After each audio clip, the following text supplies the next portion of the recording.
Abah, selamat siang Abah. Siang. Abah, pengen tahu nih perkembangan dari sisi telematika ya kan, untuk video yang beredar, Vena Melinda itu foto kan, foto yang beredar bahwa terjadinya KDRT dengan sisi berdarah itu dari Abah sendiri gimana sih melihat dari foto itu? Oke, saya menyampaikannya secara umum kayak yang lain-lain semua, jadi nggak perlu ngikutin lagi dari pertanyaan. Saya akan menceritakan semua pola, Siap. ya, ujung ke ujung. Tinggal di-cut aja sama reporter nanti mau kayak gimana, ya. Oke. Kalau kita bicaranya ini adalah soal foto tersebut, ya. Saya jadi bukan membahas orangnya. Yang saya bahas adalah ada suatu konten berisi ada seseorang yang hidungnya berdarah, oke, yang kemudian tersebar dan kemudian ada penyertanya bahwa itu karena mengalami KDRT. Oke, nah jadi saya melepas lagi bahwa itu kasusnya adalah Vena Melinda yang katanya dipukul sama Ferry Irawannya dan lain sebagainya. Saya hanya ngeliat sekarang dari bukti foto di sini. Apabila bukti foto ini dijadikan sebagai bukti andalan untuk dilakukan pelaporan kepada polisi, ini bagi saya malah aneh. Kenapa? Karena bukti fotonya kenapa cuma satu?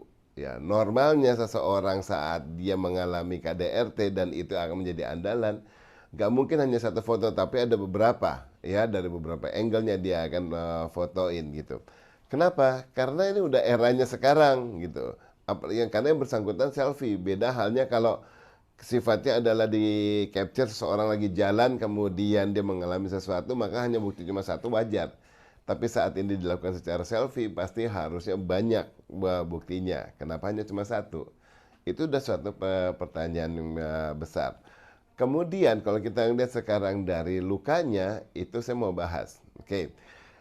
Eh, ada hidung berdarah banyak dari lubang yang sebelah kiri. Jadi kalau ini si wanitanya, ya, si korban, hidung banyak dari sebelah kiri. Nah, dengan demikian hidung tersebut kalau sampai keluar darah segitu banyak, karena sampai ke baju nih keluarnya, nggak hanya sedikit, berarti yang bersangkutan telah mengalami trauma atau telah mengalami pukulan yang berat sekali, ya, sampai dia di hidungnya. Nah, pukulan tersebut hanya satu-satunya cara adalah lewat pipi atau lewat dari depannya. Bagaimana mungkin suatu darah keluar dari satu lubang hidung, dan sementara di area pipinya itu tidak mengalami luka, tidak mengalami lebam. Ya, itu yang menjadi saya bukan mempermasalahkan secara psikolog lihat dari bukti wajahnya, bukan lihat dari secara fisiknya, ya, bukan dari sisi kedokteran, tapi dari bukti digital yang saya coba zoom, saya coba analisa, tidak ketemu, tidak kelihatan adanya bahwa yang bersangkutan mengalami pukulan. Kalau ada pukulan harusnya kelihatan di sini, ada jadi bukti lebamnya di satu sisi, ya, kemudian ada bukti luka-lukanya karena ada di pukulan situ. Yang kedua, ada sedikit memar itu di sebelah kanan. Ya, bukan di kiri, memarnya itu adalah di sebelah kanan. Kalau memar tersebut di sebelah kanan, kenapa yang luka yang keluar mimisnya itu adalah di sebelah kiri? Ini luka semacam apa yang bisa memutar balik dari belakang tulang gitu? Itu jadi suatu pertanyaan. Dan luka tersebut belum jelas apakah luka beneran ataukah itu suatu rona merah saja. Kalau saya lihat sih hanya sebagai suatu semburat, ya, bukan luka pukulan. Luka pukulan sama semburat itu lain gitu loh. Oke.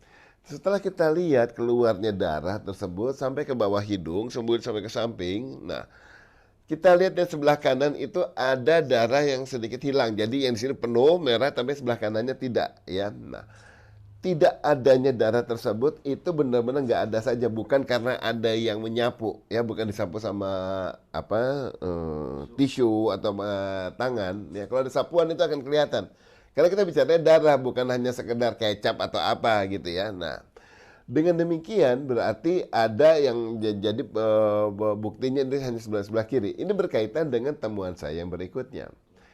Ya, di bawah dagu, di bawah bibir itu ada 3 jalur darah, dan kemudian yang paling sebelah kanan itu tidak mulai dari atas, ya, tetapi langsung agak dari tengah sedikit, kemudian dari kecil kemudian besar.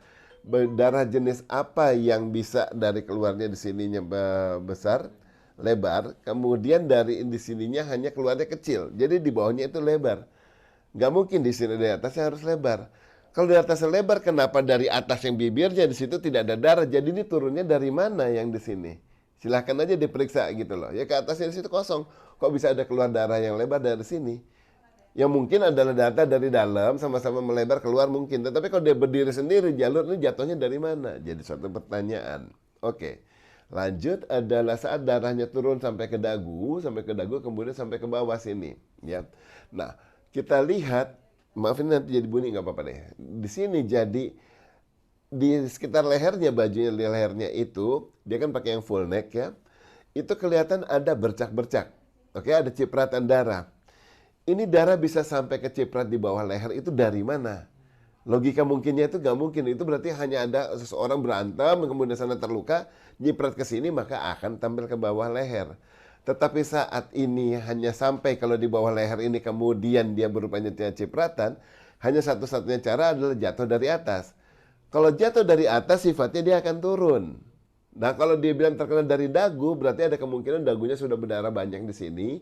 Dia turun, dia nunduk di sini, kemudian kelihatan akhirnya nempel. Nah, tempelan darah di bawah sini harusnya sifatnya banyak. Karena yang nempel adalah bekas darah yang di dagu yang segitu sudah banyak. Jadi nempelnya bukan hanya bercak-bercak, tapi harus kelihatannya banyak. Saya lanjut kepada bercak-bercak yang ada di bajunya. Ya, bercak tersebut nempel di baju. Tetapi kemudian kita lihat ada rambut di depan baju tersebut. Bagaimana mungkin ada luka darah sampai nempel ke baju sementara tidak kena rambut? Ya rambutnya benar-benar bersih. Ini sesuatu yang tidak mungkin. Karena kalau umpamanya sesuatu yang sudah luka sampai baju, maka darahnya itu pasti lewatnya lewat rambut. Karena ini ada rambutnya ada di depannya. Apabila ada analisa bahwa rambut tersebut mungkin pada saat terjadinya eksiden ini, dia sedang diikat karena dia kan harusnya kan berhijab. Dia jadi ketutup di situ. Nah, apabila dia berhijab, ketutupan di situ, kemudian dia terkena ceceran darah di sini, wajar. Tetapi kalau ketutup di situ berarti kan dia menggunakan hijab. Nah, apabila dia menggunakan hijab di sini ketutupan sampai di sini, berarti darah tersebut tidak mungkin sampai dagu karena darahnya itu juga akan kena di hijab gitu, gak sampai ke bawah-bawah sini. Dan orang apabila seseorang yang berhijab, dia akan ketutupan sampai ke sini, ya yang berhijab. Saat dia sudah ketutupan sampai sini, kalau kena cipratan darah, maka darah yang meresap dari hijab untuk kemudian sampai ke baju di sebelah dalamnya, sifatnya bukan cipratan yang seperti ini, ya karena udah sifatnya udah melalui kain. Jadi Anda sudah apa bahasa Indonesia terpendar kali ya, udah nyembar gitu loh. Udah bukan lagi sebetulnya yang sampai nempel-nempel kayak begitu, ya. Nah, oh kalau dia bilang mungkin nempelnya silahkan lihat bentuk motifnya nanti kan itu bisa dibuktikan nanti pada saat ke pengadilan lah apabila ini menjadi bukti yang untuk diandalkan kepada pengadilan, ya. Nah dari situ yang udah nggak jelas, ya dari sini tempelannya. Nah sekarang kalau kita lihat dia bilang sekarang emang itu terpendar aja umpamanya bukan karena pakai hijab tapi dia memang kena cipratan dulu namanya di rumah mungkin bersama mahramnya jadi kan tidak perlu bertutupan hijab dan kemudian terkena darah mungkin rambutnya lagi tersingkap di belakang terkena darah cipratan darah tapi kemudian kalau darah itu masih segar rambutnya ada ke depannya itu rambut harusnya menempel di darah rambut itu kalau kena darah itu dia akan bergimbal, dia langsung akan berkumpul satu sama lain, gak berdiri aja, dia langsung kayak lengket, karena darah itu sifatnya ngelengket. Ya rambutnya itu akan nempel kayak kalau kucing atau anjing yang gak dirawat itu yang bulu-bulunya itu saling berkumpul nempel. Nah itu yang akan terjadi. Tetapi kalau ini rambutnya terurai indah saja dan kemudian berkas darahnya ada di belakangnya, ini yang jadi sesuatu yang aneh. Nah kalau kita lanjutkan lagi sekarang di situ bahwa darah yang di baju itu sudah mulai mengering, udah tinggal karena udah sampai teresap di balik bajunya.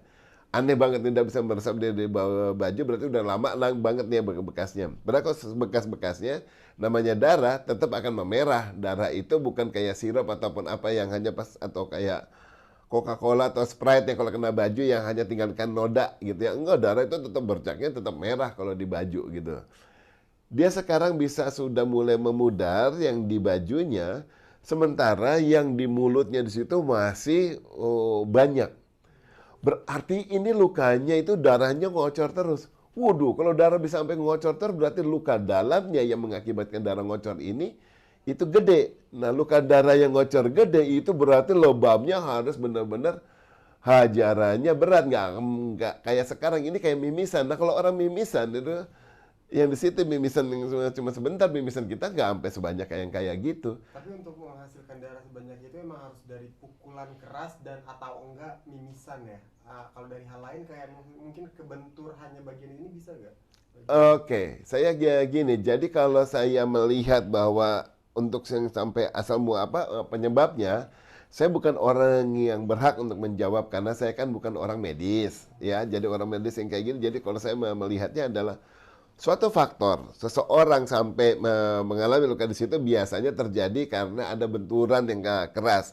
Saya juga nggak tahu syaraf-syaraf mana saja yang cukup peka mengeluarkan ini. Tetapi kalau kita bicaranya, kita lihat sekarang, saya memberi acuannya adalah yang tersebar di internet.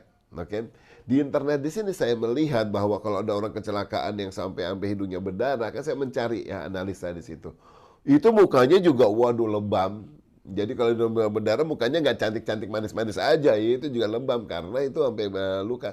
Tapi itu pun orangnya mengering, nggak masih tetap lama berdarah sampai di sini. Berarti kan ini setelah kejadian kehajar sampai rambutnya bajunya sudah sampai merah bercak di sini dan kemudian dia sampai bisa merekam gitu loh. Ya merekam berarti ini panjang nih dan sampai merekam di situ darahnya masih keluar terus gitu. Ya, nah. Saya lanjut analisa yang lanjut. Anda bertiga beruntung di sini karena ini belum saya ulas kepada yang lainnya. Kalau itu darahnya segar berarti eksidennya sangat baru-baru saja. Pelaku masih di rumah tersebut, ya suaminya itu masih ada lokasi yang sama. Ngelihat itu kan dia direkam. Ngapain kamu ngerekam? Kamu di sini pasti orang langsung berpikir wah ini jangan-jangan mau dijadikan bukti atau apa. Seberapa mudahnya itu kok itu semua bisa terjadi. Satu-satunya cara alibinya bisa dilakukan apa? Oh iya lagi di dalam kamar lagi di situ jadi udah mengunci diri dulu atau apa. Nah itu silahkan aja lah pihak-pihak yang bersangkutan siap-siap bersegera membuatkan skenario-nya. Yang menurut saya ya yang dimana kalau skenario ini tidak disampaikan saya kemarin kepada ke polisi tapi setelah saya utarakan di sini berarti jadinya bukan skenario kejadian tetapi skenario dalih gitu ya karena kalau ada temuan yang seperti ini logikanya di sini yang nggak masuk. Nah, saya ngelihatnya di sini saya tidak dari dulu bisa semua media tahu ya reputasi saya belasan tahun. Saya tidak pernah berpihak kepada siapapun. Sebagai saksi ahli itu kita ngelihatnya benar-benar hanya bukti yang terlihat pada suatu media digital. Jadi saya mengelola media digitalnya. Ya, nah, tetapi unsur pendukungnya kalau saya bilang setelah ada media digital seperti ini dan sebegitu banyak, ayo coba dibuktikan sampai umpamanya yang menetes, ya menetes dia di bawah umpamanya. Oh kalau menetes di satu tempat, nah menetesnya di situ, itu bisa kelihatan berarti kejadiannya di mana, kemudian dia larinya kemana. Nggak bisa, oh dia bilang udah ada di, misalnya ada suatu cerita katanya sudah ada juga nempel di handuk. Kalau ada di handuk, di hidung itu tidak ada karena akan dipoles. Kalau ada sampai ada di handuk. Ya, tetapi kalau di handuk yang nggak ada, berarti handuknya dipakai apa? Hanya untuk menopang dulu, berarti hanya untuk ngasih lihat, ya ngasih lihat ininya, apa namanya, lukanya. Nah, kalau ngasih lihat luka, orang akan lebih dekat lagi mau ngasih lihat lukanya, bukan ngasih lihat isinya untuk kelihatan sangat benar-benar sengaja sampai satu capture pas foto gitu, portraitnya model yang seperti itu, gitu. Kalau dari warna darahnya sendiri yang Bapak lihat gimana? Oke, warna darah saya tidak bisa berkomentar karena berdasarkan analisa dan pengalaman saya selama ini darah orang juga memang warnanya nggak sama loh. Ya darah orang semuanya beda-beda, ada yang darah segar, darah apa, setiap orang beda-beda. Asupan kita, kondisi kita, penyakit kita mengakibatkan darah itu beda-beda kontennya kan campurannya jadi beda-beda.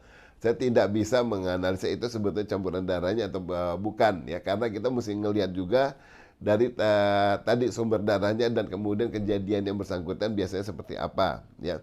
Tetapi yang paling mungkin adalah kalau darahnya seperti itu, kalau bekas darahnya masih ada di baju ataupun yang ada di bekas muka itu masih ada, itu bagi pihak kepolisian atau pihak rumah sakit bisa melakukan visum ya, bisa melakukan pengujian aja, sampel darahnya diambil Kemudian mungkin ada kalau ada di karpet, di baju atau di mana diambil, dilihat kecocokannya dan kemudian silahkan diambil sampel darah dari yang bersangkutan, dicocokkan ada nggak kecocokan tersebut. Ya, nah apabila dari yang bukti di karpet dan di baju dan kemudian cocok dengan bukti darah yang bersangkutan, berarti memang ini adalah darah yang bersangkutan. Tinggal penyebabnya dilihat. Penyebabnya itu terjadi karena benturan atau kalau mimis. Kalau mimisnya juga darah yang bersangkutan kan namanya dari dalam.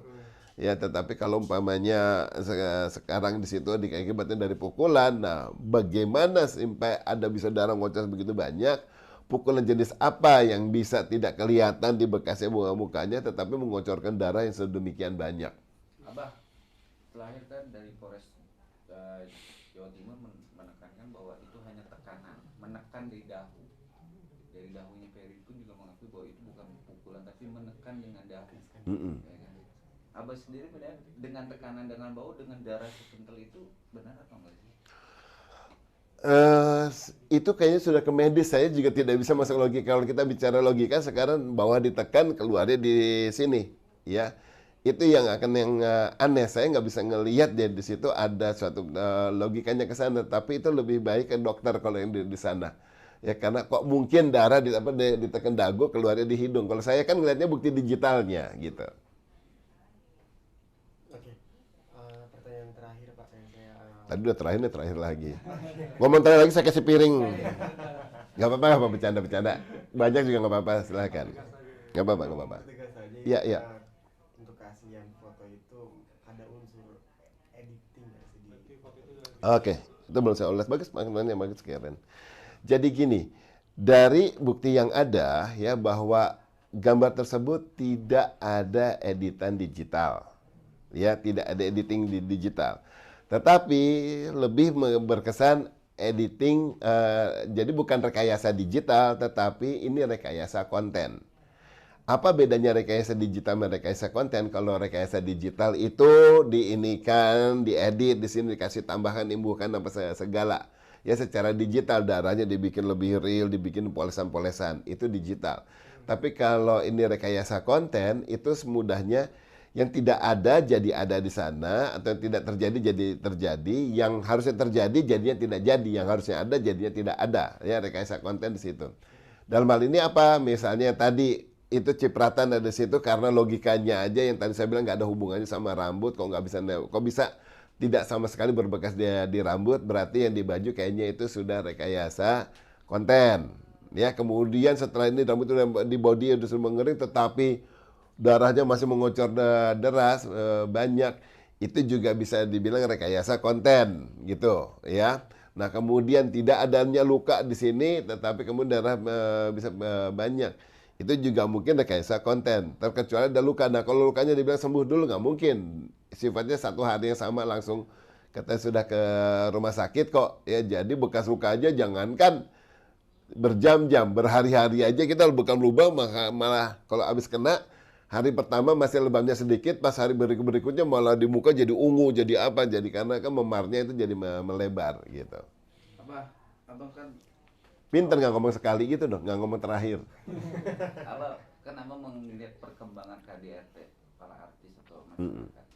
Dari perbedaan KDRT-nya si Bilar sama Lesti itu, abah itu melihatnya dari sisi bentuk muka atau bentuk memar itu bedanya di mana? Oke, yang Bilar tidak ada bukti digital mengenai KDRT, ya di Lestinya. Sejauh ini bukti digitalnya nggak pernah, yang jadi ditampilkan adalah bukti digital rekaman CCTV. Ya malah saya nggak pernah ngelihat bukti tersebut, selalu pas sudah di rumah sakit udah ketutupan masker udah apa gitu loh. Jadi nggak kelihatan, nggak bisa terbukti. Kalau ini kan tidak ada bukti yang ada adalah bukti biasanya dan tidak ada bukti CCTV-nya terbalik. Pertanyaan bagus. Bukti CCTV harusnya ada, yaitu di rumah sakit dan di hotel. Ya saya ceritakan sama media yang lainnya juga kok. Jadi CCTV tersebut harusnya ada dari mulai koridor, mungkin ada dari di dalam lift ataupun kemudian sampai di lobi.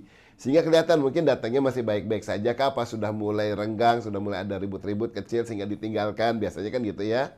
Nah, kemudian setelah keluar itu umpamanya ke rumah sakit, apakah tergesa-gesa, apakah jalan biasa aja gitu loh. Nah, di situ bisa kelihatan. Ya, dan saat udah ke rumah sakit di situ pakai baju yang sama atau enggak, udah sempat ganti baju gitu loh. Ya, nah, di sini akan kelihatan dari sana bukti tersebut kalau udah dengan ada CCTV, dari gesturnya, dari waktunya bisa ketahuan, dari lokasi berarti benar terjadinya di hotel tersebut. Ya, dan kemudian dia benar datang ke rumah sakit tertentu, dan kemudian waktunya ada yang terekam di hotel dan di rumah sakit. Berarti kelihatan itu benar-benar dia langsung dari hotel memang menuju ke rumah sakit terdekat misalnya. Nah, dari bukti tersebut itu bukti TKP yang bisa dimanfaatkan oleh kepolisian untuk menganalisa, untuk mengolah lagi lebih mendetil ini sebetulnya kejadiannya benar-benar terjadi atau apakah ada yang kejanggalan atau enggak gitu. Tapi kalau teman saksi mata tanpa ada bukti video itu bisa dipercaya nggak sih? Oh, enggak, no comment. Saya telematika no comment namanya kayak gitu. Tetap Saya harus ada bukti digital yang saya olahnya di situ. menganalisa. Karena itu kan cuma hanya iya. Pak Abah ini teman menganalisa bahwa harus ada bukti. Iya, iya. Jadi saya gini, saya nggak mau mengada-ngada suatu kejadian kemudian saya melakukan analogi. Enggak. Di telematika itu kita sesuatu yang memang terbukti adalah pertama ada bukti digitalnya. Dengan ada bukti digital kita bisa tahu W4H, who, what, where, when, dan how, gitu loh. Ya, siapa yang melakukannya, apa yang terjadi, kemudian di mana dilakukannya, kapan terjadinya, dan bagaimana kemungkinan terjadinya. Kalau ditanya why, kenapa dia sampai dipukulnya kayak gitu, yang why-nya kita nggak pernah tahu. Karena itu udah sifatnya yang namanya alasan, modus, motif, kemudian yang apapun yang sifatnya membuat orang melakukan sesuatu itu kan tidak terekam di digitalnya. Jadi intinya darah itu belum bisa dianalisa itu darah benar atau darah bohong ya? Ya, kalau dari foto di sini dengan yang diulas yang seperti itu, kita tinggal ngelihat itu bukti darah benar atau enggak, silahkan diadu dengan penjelasan digital di sini. Ya, kami tidak membenarkan apa ulasan yang kami di telematika. Kita nggak untuk dibenarkan, ya. Kita untuk dijadikan perbandingan. Apabila saya sejauh ini juga udah belasan tahun menjadi saksi ahli gitu loh. Apa yang kita sampaikan ini tidak untuk membenarkan sesuatu kasus, tetapi menjadi justifikasi bantuan bagi pihak pengadilan, pihak hakim untuk melihat pertimbangan ini. Kita nggak bilang, oh itu benar, oh ini salah. Enggak, kita cuma bilang yang terjadi begini, yang terjadi begitu. Oh, si A bilang melakukan itu, yang kemungkinan terjadinya ada seperti ini, gitu. Tidak menjadi acuan. Kenapa? Tidak menjadi. Gini, menjadi acuan hakim atas penjelasan dari kita. Tetapi kita tidak mau menunjukkan siapa yang benar, siapa yang salah. Enggak. Terima Iya. kasih. Lumayan bisa nyindir.